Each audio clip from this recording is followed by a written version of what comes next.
আপনাদের সকলকে স্বাগত আমার ইউটিউব চ্যানেলে। বড়দের প্রণাম ও ছোটদের ভালোবাসা।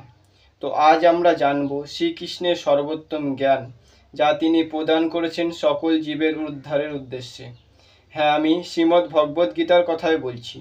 এই দাস তার সীমিত জ্ঞানের দ্বারা শ্রীমদ্ ভগবদ্ গীতার প্রত্যেকটি শ্লোক ও তার সম্পূর্ণ অর্থ সহজ সরলভাবে জানানোর চেষ্টা করবে, যাতে আপনাদের গীতার সার বুঝতে কোনো অসুবিধা না হয়। তো গীতাজির পঠনের পূর্বে আপনাদের গীতাজির সম্বন্ধে কিছু ধারণা দেওয়ার প্রয়োজন আছে।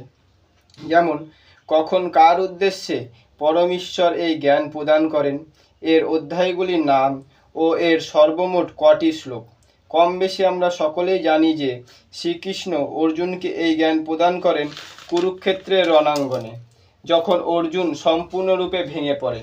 তখন অপরপক্ষে গীতাজির মধ্যে রয়েছে 18টি অধ্যায়, যেগুলি হলো, চলুন দেখে নেওয়া যাক কী কী অধ্যায় আছে।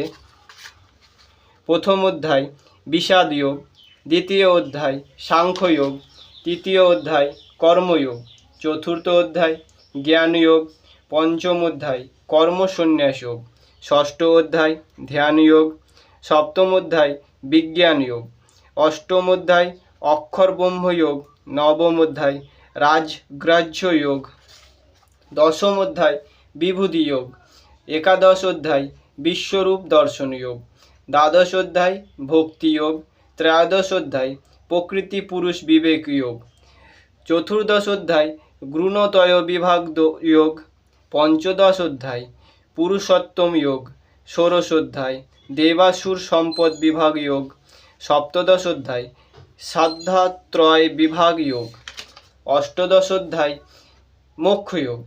গীতার এই 18টি অধ্যায়, আর এর মধ্যে রয়েছে সর্বমোট 700টি শ্লোক, যার মধ্যে প্রত্যহ 5টি করে শ্লোক ও তার সম্পূর্ণ সার নিয়ে আমরা বিস্তারিত আলোচনা করব পরবর্তী ভিডিও থেকে। তো আপনাদের সকলকে ধন্যবাদ আমার সঙ্গে থাকার জন্য। দয়া করে সাবস্ক্রাইব করবেন আমার ইউটিউব চ্যানেল।